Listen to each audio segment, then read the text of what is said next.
I'm so ashamed to write this, but I steal small change from my friends. A couple of hryvnias here, change there.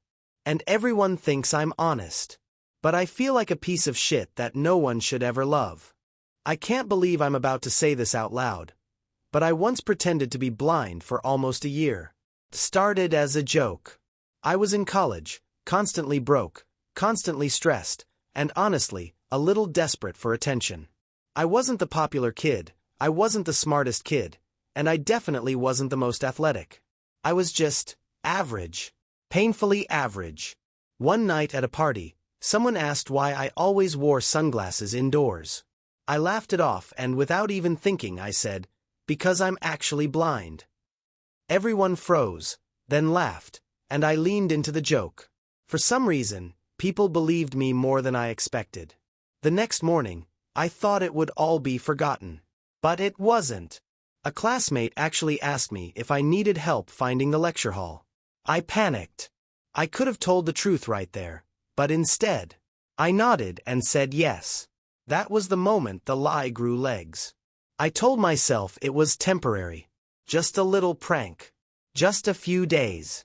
But a few days turned into weeks, and weeks somehow turned into months. Before I knew it, I was the blind guy on campus.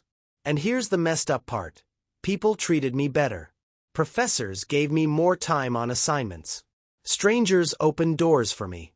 Girls who never looked twice at me suddenly wanted to help, to talk, to sit with me. I wasn't invisible anymore. For once in my life, I was noticed. And I liked it. That's when the guilt started creeping in. I wasn't just lying. I was stealing kindness meant for someone who actually deserved it. But every time I thought about coming clean, the lie had already sunk deeper. The hardest part was pretending all the time. I had to learn how to move differently, how to keep my eyes unfocused, how to use apps with the accessibility settings turned on just in case someone peeked over my shoulder. I memorized routes around campus so I wouldn't bump into things. My friends would test me sometimes, waving a hand in front of my face or dropping something near me. I had to react, blind. The adrenaline rush was insane. Like living on a tightrope every second of the day. But the most intense moment came during one of our college events. A guest speaker, an actual blind motivational speaker, was invited to campus. And of course, people thought it would be inspiring for me to meet him. They literally guided me up on stage to shake his hand. My heart almost stopped. Here I was, faking something that this man had actually lived through every single day of his life. He gave a speech about honesty, resilience, and embracing who you are. And I wanted the ground to swallow me whole. At the same time, everyone was looking at me like I was some kind of hero just for existing. The climax. After the speech, the man asked me privately which Braille system I had learned first, grade 1 or grade 2. I had no idea what he was talking about. My stomach dropped, my palms were sweaty, and I just muttered something vague about still learning. He gave me this look, like he knew. But he didn't call me out. He just smiled and patted me on the shoulder. That moment haunted me for weeks. Did he pity me? Did he silently judge me? Or did he just decide it wasn't worth exposing me? To this day, no one from my college knows the truth. I dropped the act after that year, blaming experimental surgery and partial recovery. People were thrilled for me. They congratulated me on getting my sight back. And I let them. That's the part that stings the most. I lied, then I lied again to cover the lie, and everyone around me bought it.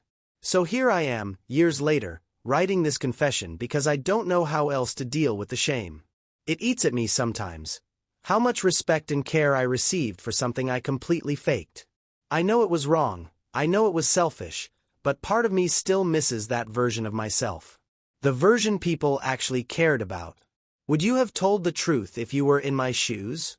Or would you have kept pretending? You'd think after pulling something like that for almost a year, I'd never lie about anything big again. You'd think the guilt would have cured me of any future stupidity. But the truth is, it didn't. It did the opposite. Once you realize how much people believe what you tell them, once you see how far you can stretch the truth without being caught, it does something to your brain. It's addictive. After regaining my sight, I was suddenly the guy with the miracle story. Professors remembered me. Random people stopped me in the cafeteria to ask if they could pray for me or hear my journey. I went from invisible to unforgettable, and I loved it. But that's the problem with attention. It fades fast if you don't feed it. So I fed it. The new version of me was the guy who survived a rare condition. I Googled some obscure eye disease, memorized a few medical terms, and sprinkled them into conversations. People were fascinated. I told them about light sensitivity, about daily headaches, about how every sunrise felt like a blessing. It sounds ridiculous now, but back then it made me sound deep. Like I'd seen darkness and come back with wisdom. The truth. I was just a bored 20-year-old who couldn't stand the thought of being ordinary again.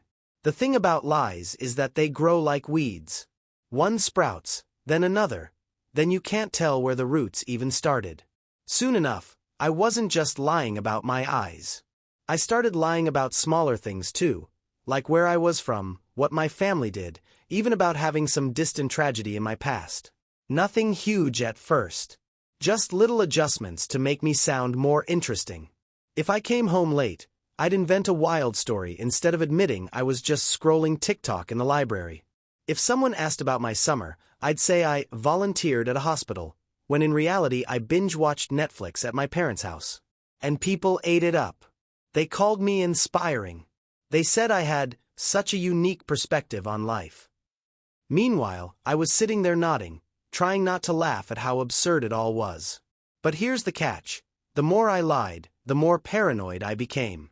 Every question felt like a test. Every time someone asked, "How does that feel?" or "What was that like?" I panicked. Did I already tell them a different version? Would they catch me slipping? I started keeping notes on my phone, literally a file called Stories, where I tracked what I'd said to whom. It was exhausting, but I couldn't stop. The most terrifying moment came when I was invited to speak at a student health awareness event. Me, the fake miracle kid. They wanted me to share my journey of resilience. I almost said no, but then I thought, what if I could actually pull it off? What if I could stand on that stage and make everyone believe me, just like I had for months? That thought lit a fire in me. I wrote a whole speech. I rehearsed it in front of the mirror, adding dramatic pauses, fake tears, even hand gestures I'd seen real motivational speakers use. The night of the event, I walked onto the stage, my heart racing so fast I thought I'd faint. Hundreds of students were staring at me. And then I started talking. It was like slipping into a costume. My voice shook at first, but then it steadied. I told them about the darkness, about fighting every day to see the light again. I quoted doctors I'd never met. I even threw in a story about sitting in bed, thinking I'd never see my mother's face again. Total fiction. And the worst part? People cried. Real tears. They clapped so hard the walls shook. Some stood up for a standing ovation. Afterward, strangers came up to hug me. One girl said I gave her hope to keep going with her chronic illness. Another guy said I was the bravest person he'd ever met. I wanted to scream, "No, I'm not. I'm a fraud." But instead, I smiled and said thank you. That was the climax of my double life. It was the peak of the lie, and I knew it. Because once you've stood on a stage and made an entire audience believe a fake story, you can't go back to being nobody. At least, that's what I told myself. The guilt was unbearable afterward. I didn't sleep for days. I kept replaying the faces of people who thanked me, the girl who cried on my shoulder, the professors who told me they were proud. And all I could think was, if they ever find out, they'll hate me. Not just dislike me, hate me. They'd never forgive me. So I doubled down again. I told myself I'd carry the lie to the grave. No confessions, no coming clean, just silence. And that's exactly what I've done ever since. Until now. Because sometimes I wonder, what if someone from my past sees this? What if one of those students stumbles across this story and realizes it's me? Would they hate me as much as I hate myself for it? So here's my question for you. Is it ever okay to keep a lie going if it makes people feel better? Or should I have torn it all down, no matter how much it hurt everyone around me? After college, I thought I could finally bury all of it. The fake blindness, the miracle story, the motivational speech. I told myself it was just a phase, a stupid mistake, something I could leave behind once I entered the real world. But life has this way of testing you right when you're at your weakest. My first real job was at a mid-sized marketing firm. On the first day, we went around the room introducing ourselves. People shared boring facts. I love hiking, I'm a foodie, I have 3 cats. Then it was my turn. I could have said, "Hi, I'm Jake, I like movies." But I didn't. Without even thinking, the words just spilled out. "Hi, I'm Jake, and I survived a rare eye condition in college." The room gasped. Everyone leaned in. And just like that, I was back in character. It wasn't even intentional this time. It was automatic, like muscle memory. I didn't plan it. I didn't want it. But it happened. And the reaction hooked me all over again. My boss shook my hand and said, "We're lucky to have someone so resilient on our team." A coworker teared up and told me about her brother who had a disability. Suddenly, I wasn't just new guy Jake. I was inspiring Jake. That's the moment I realized something terrifying. I didn't know how to stop. It wasn't about being cruel. I didn't want to exploit people's kindness. But I was addicted to being special, to being seen. 4 years, I'd lived in that spotlight, and going back to being ordinary felt unbearable. It's like I'd built my entire identity on a lie, and without it, I was nothing. The lies grew again, like mold in the dark. I told coworkers about adjusting to light sensitivity. I wore sunglasses outside more often than I needed to, just to keep the image alive. I said I couldn't drive at night because of my eyes. People were sympathetic. They gave me rides home. They even covered late shifts for me. Every act of kindness was like a dagger of guilt, but I couldn't resist. The scariest moment came when HR asked me if I'd be comfortable giving a short talk during Disability Awareness Month. My stomach dropped. Here it was again, the stage, the spotlight, the same trap I'd fallen into before. I wanted to decline, but I also didn't want anyone to suspect. So, like an idiot, I agreed. That night, I sat in my apartment staring at my reflection. Who the hell was I? I wasn't blind. I wasn't sick. I wasn't resilient. I was just a liar with a good memory. But when the day came, I stood in front of my coworkers, spun the same story from college, and watched them nod along. Some even clapped. One guy came up afterward, eyes glassy, and said, "My sister's struggling with a degenerative disease. Hearing you gives me hope she can fight through it." I smiled, shook his hand, and excused myself to the bathroom, where I locked the door, stared in the mirror, and seriously thought about quitting on the spot. But I didn't. I stayed. I kept lying. And the universe, in its twisted sense of humor, kept rewarding me for it. Within a year, I was promoted. My boss said it was because I had a perspective that made me empathetic and creative. I wanted to laugh and cry at the same time. Empathetic? Creative? Maybe. But for all the wrong reasons. The climax came when a local journalist reached out. Apparently, word about my story had spread, and they wanted to feature me in a community spotlight piece. That was the moment everything almost fell apart. I pictured my old college classmates seeing the article, calling me out, exposing me. I pictured the journalist fact-checking and realizing I had no medical records, no doctors, nothing to back it up. I told them no. I said I wasn't comfortable. They respected my privacy, but I knew I couldn't dodge the bullet forever. Lies don't just disappear. They echo. And sooner or later, someone was going to connect the dots.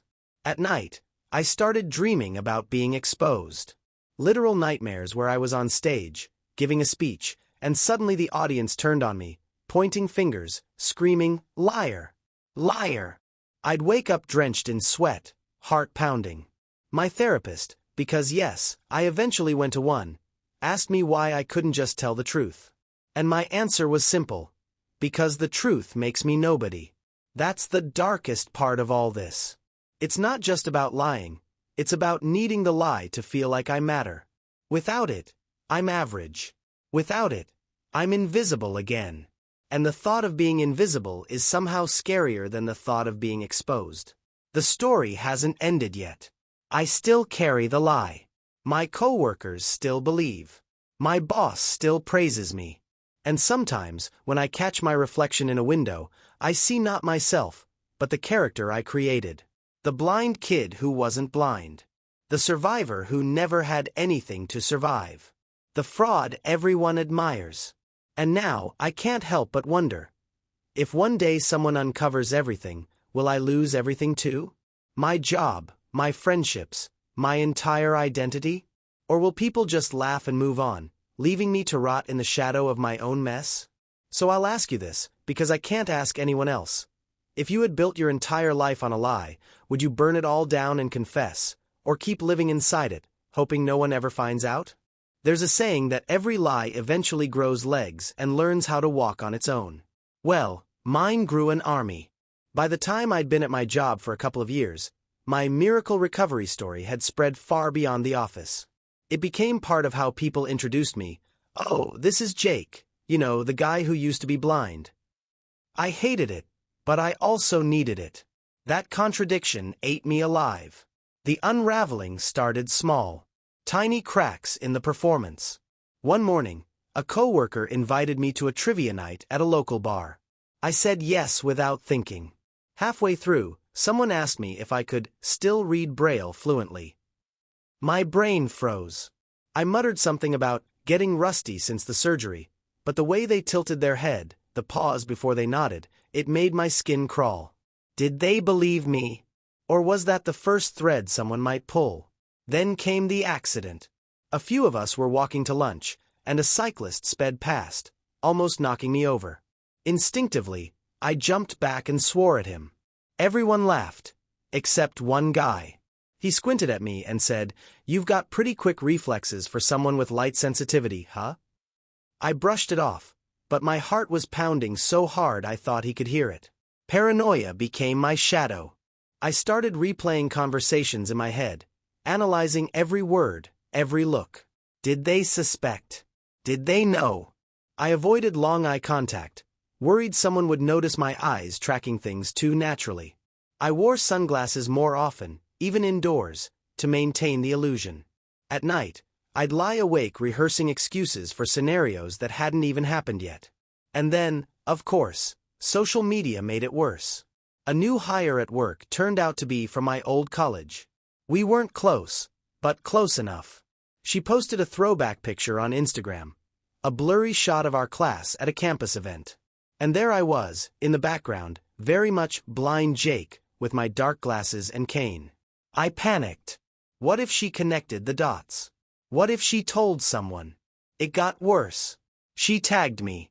I spent hours drafting a comment to explain it. Oh yeah, that was during my recovery phase. Haha, I was so dramatic back then. College was wild, right?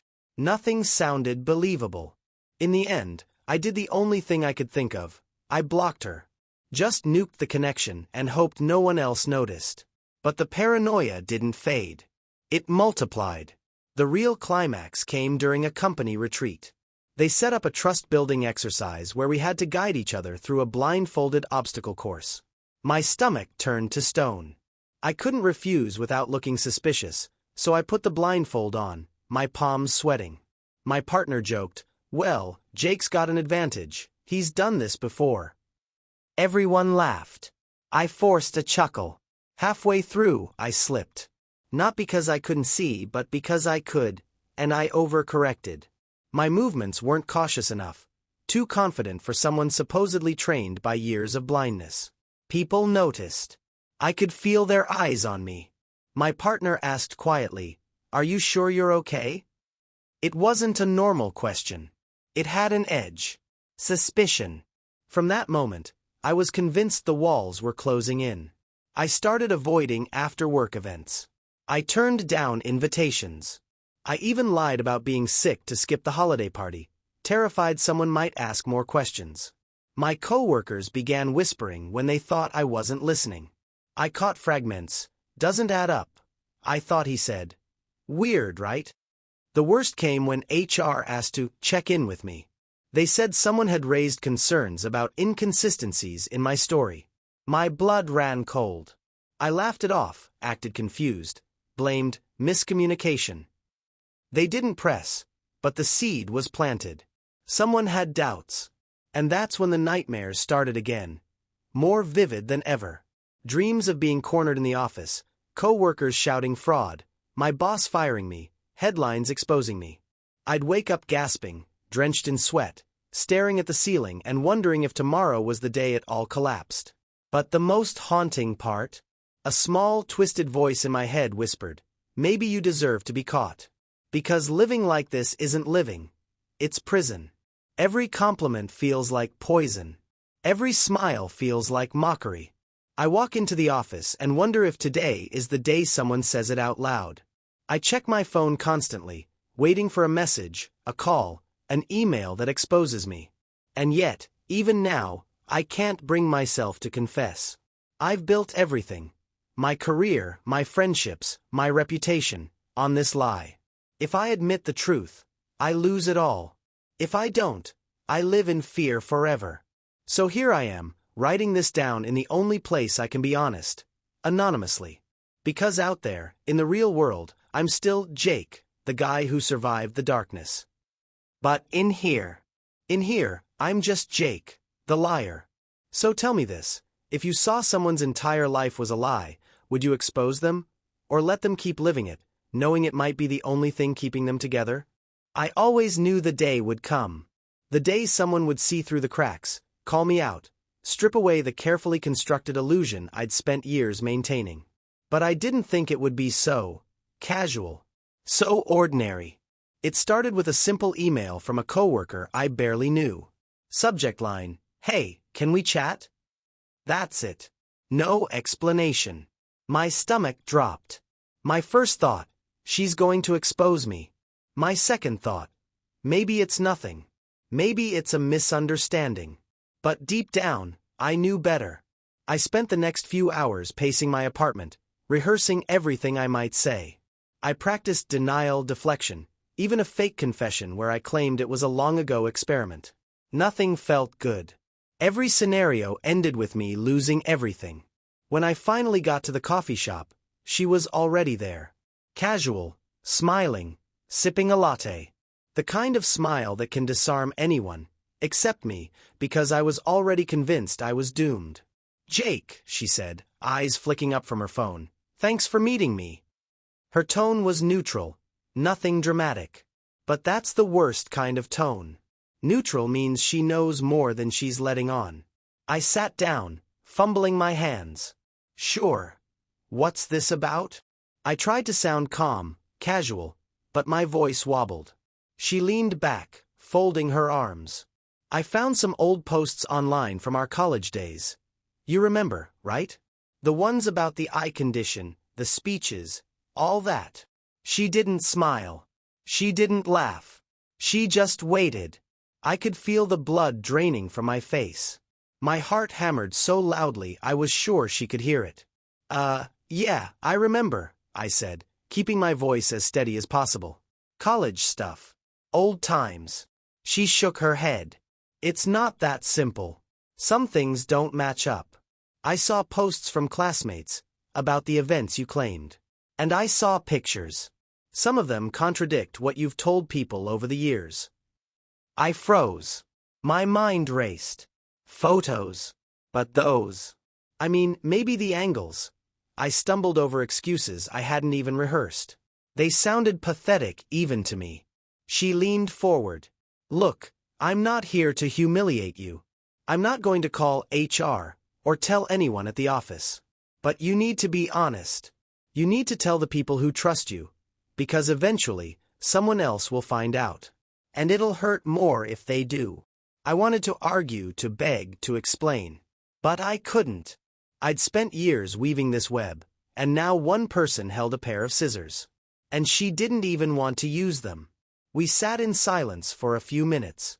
I stared at my latte, tracing the rim with my finger. I could feel the weight of every lie I'd told, the speeches, the sunglasses, the fake surgeries, the fake braille, the motivational talks. Every lie I'd clung to like a life raft. And now it felt like it was all slipping through my fingers. Finally, I said, I don't know what to do. If I tell the truth, I lose everything. My job, my friends, my reputation.